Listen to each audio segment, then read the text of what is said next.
Hello beautiful people, welcome back to yet another video. Today I'm here in College Street. This is Asia's biggest street book market.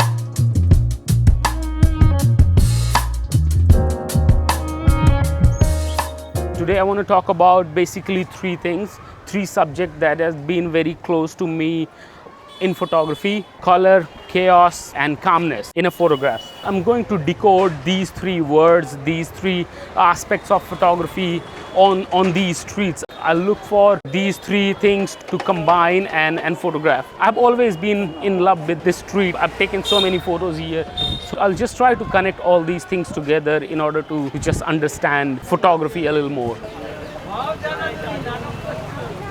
So the first topic is color. Color for me has always been a very integral part. A lot of photographers have inspired me in order to do color photography. I don't think that I've ever done photography for black and white. India is a country which is so much with colors. Color for me stands for two or three things. I feel if I put colors in my photos, or I do color photography, or I play around with colors for my photos, I'm touching certain emotions of my viewers or my audience that won't be possible by black and white. Second, color is also culture for India. Third, I feel like doing color photography in India feels like cheating, you know. India is a cheat code for these kind of photos. On these streets, what I will try to do is connect few things. Let's say if I can see someone wearing like really traditional Bengali clothes, I'll try to photograph. I'll try to connect these shops with people who are in them by doing some color shots. My favorite color photographer is Steve McCurry, Harry Gruert, then Alex Webb. All these people have inspired me to just shoot color, you know. I was watching an interview of some photographer, I don't remember, and he was like, black and white is way too easy to do. That's why he was shooting color, and that just stuck with me, you know. In color, you're just looking for so many different elements, so many different aspects. It's a challenge. That's why I probably like it even more. Yeah, let's see some examples of it. As for now, I can see this guy sitting up here, and I can notice that his shop and his shirt color is almost same. They both are pink. I'm gonna make a photo of it. It's really cool. And then I'm gonna go a little wide so that I can get the shades of blue also. So this is like really simple frame, a bit with some similarity in colors, you know, two or three things with same color.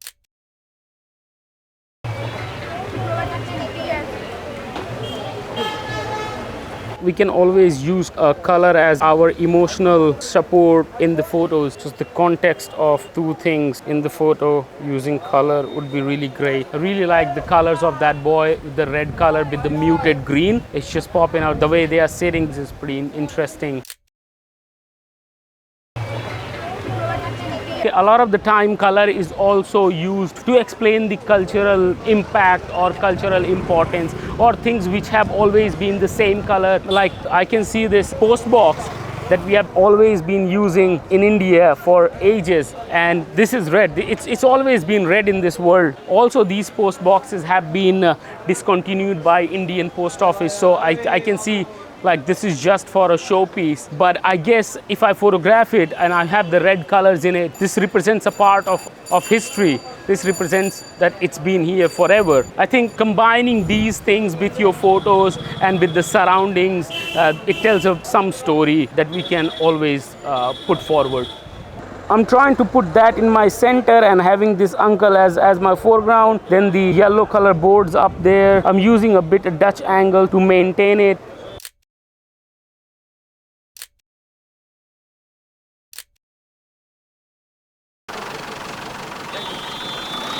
A lot of the time I explain how we can use color in order to enhance the emotions in our images, okay? We know that color helps bring out so many emotions in our pictures, but how can we do that? One of my favorite tricks to do that is to use dual tone in a picture. I try to get warm and cool in one image, like side by side, or maybe one corner of my image is warm with like really orange light, and then the rest of the corner is blue with cool tone. This thing has helped me a lot to create really beautiful images. Behind me, I can see that that wall.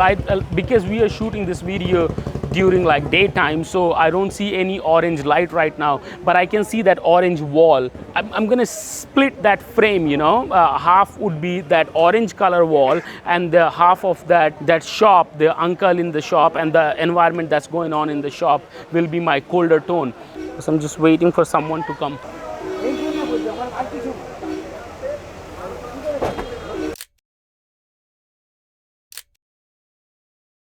The warm tones in our photos, the orange tone, I think that signifies strength, vitality, you know, chaos, urgency, things which are really fast, you know, the crowd and all those things. While the cold tone, I generally use cold tone to signify the strength, isolation, or, you know, the emptiness of a street, or the cold tones are more for minimalistic approach and stuff like that. These are like the separate values that these tones are providing. What I try to do is blend these two together in one frame, and that's where the magic happens. I'm also going to jot down some examples of those photos up there.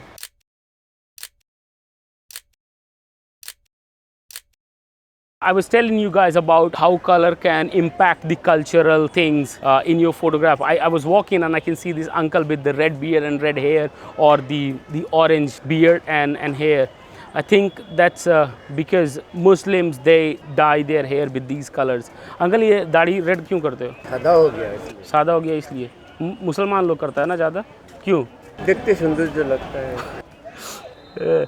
Yeah, my guess was right. I mean, most of the Muslim guys, they paint their beard and hair red or orange in color. I just asked, and he was like, this just looks nice. But I know that the Hindu people, the religious people, it just shows the difference that the culture has. Thank you.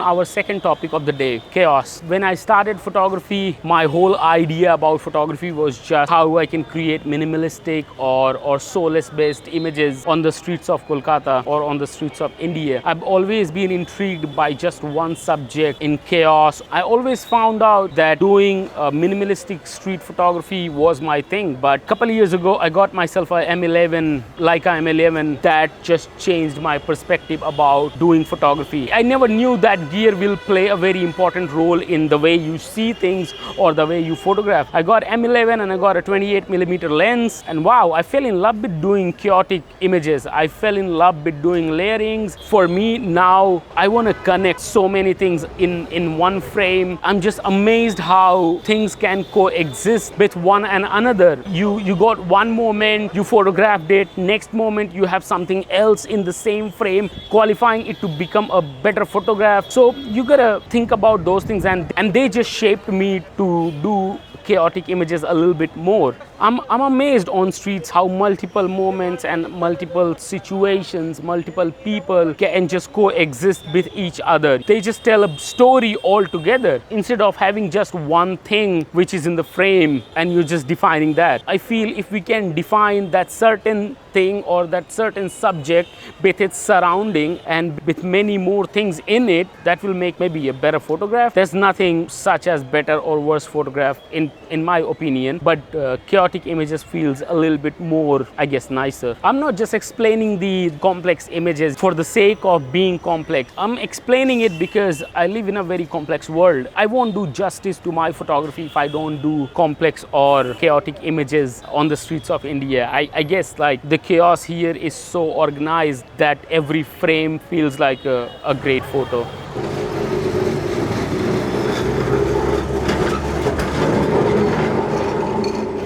One of the things that makes chaotic image stands out a little more is the coexistence of so many things or similar things in one frame. I can see a guy up there sitting on a rickshaw, and I want to connect him with maybe yellow taxi or another rickshaw coming around. Yeah, look at that.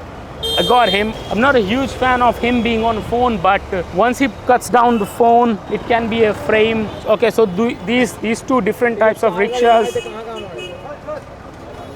Look at that. All these things are existing all in together.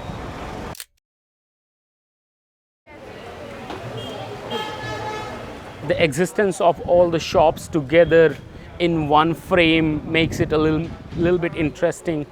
I'm waiting for these kids to come in my frame.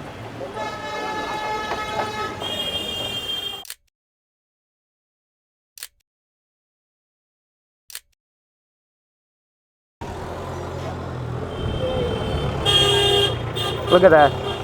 That was just the existence of two different worlds in one frame. It's not super complex, but that's just the start of seeing things being complex in imagery. Third topic we have is calm images or calm imagery, or how we produce calm images. First, let's understand what does a calm image stands for. I think a calm image is a lot more about poetry. I think the images which are really calm, or like let's say minimalist, they live in between different spaces. I think you don't get the information so easily in that image. You interpret that image a lot more than having the sense of reality in that image. I think it's more like dream, or evoking your internal sense, or like filling the void that you have in your thought through those images. As a photographer, I've been doing calm images for a long time. I love doing it. If I see a background, if I see a really interesting background, really nice light, I'll wait for someone to pass by from there so that I can incorporate my subject, light and background to create that kind of images. So I think when you are out on street, you need to look for at least one out of these three factors, background, light, or your subject. Because I'm from India, so for me, having a subject is super easy. We live in a country of 1.5 billion people. I say it 1,000 times. A lot of the time, I'm just looking for one thing at a time and then trying to connect the other two. Or I have two things, like let's say I have my background ready, I have a beautiful light falling on that background, I'll look for a subject, and then I can create those kind of images. A calm image generally doesn't depict the entire narrative. It lets you feel something and you explain yourself the scene and you understand it the way you want to understand. A poetic image is not factual. It's a lot more emotional. It's a lot more intimate. It's a lot more dreamlike. You understand it the way you want to understand it, not the way photographer wants to persuade it. For me, meaning of that photograph is something else, but for you, meaning of a poetic image is something else. It's one image, but every other person will have a different narrative of that image. Tag along. I'll try to create some poetic images in these streets. Okay, so here the energy is great. Okay, I can see this uncle sitting here like really nice and calm, very easy. He is just amazing, as amazing I can think of. There's a yellow taxi coming up and this guy is in a nice pose. There's a collaboration of 2 or 3 colors here. I'm making images according to my interest, but I want you guys to depict your version of it.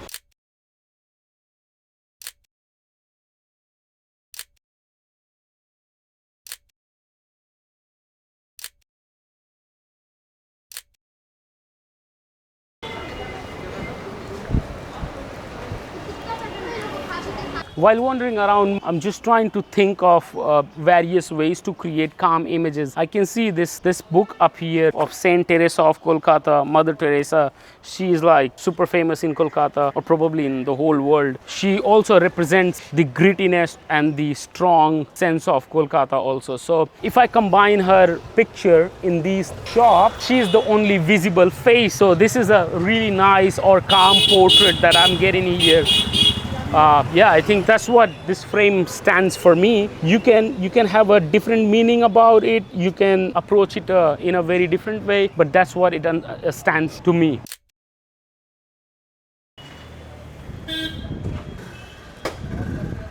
A calm image is also, like I was explaining, it represents sense of loneliness or emptiness. I've been walking on the street. I can just see this uncle resting up here alongside the book. I think it's a great context for me to create that kind of image. I'm just gonna move on the other side of the road in order to make that photo happen. Let's see if I can manage. You can see this. I'm just trying to compose him with the books up there. I just see the chaos. Just want to put him with the books. when you get a chance, you just need to do as much as you can.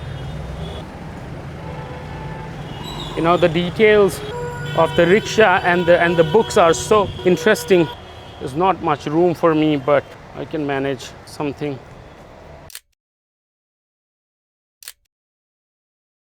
Thank you so much guys for tuning into yet another video. I hope it was value of your time, and thank you so much for supporting my channel throughout, and I hope to see you guys in the next one. Thank you so much.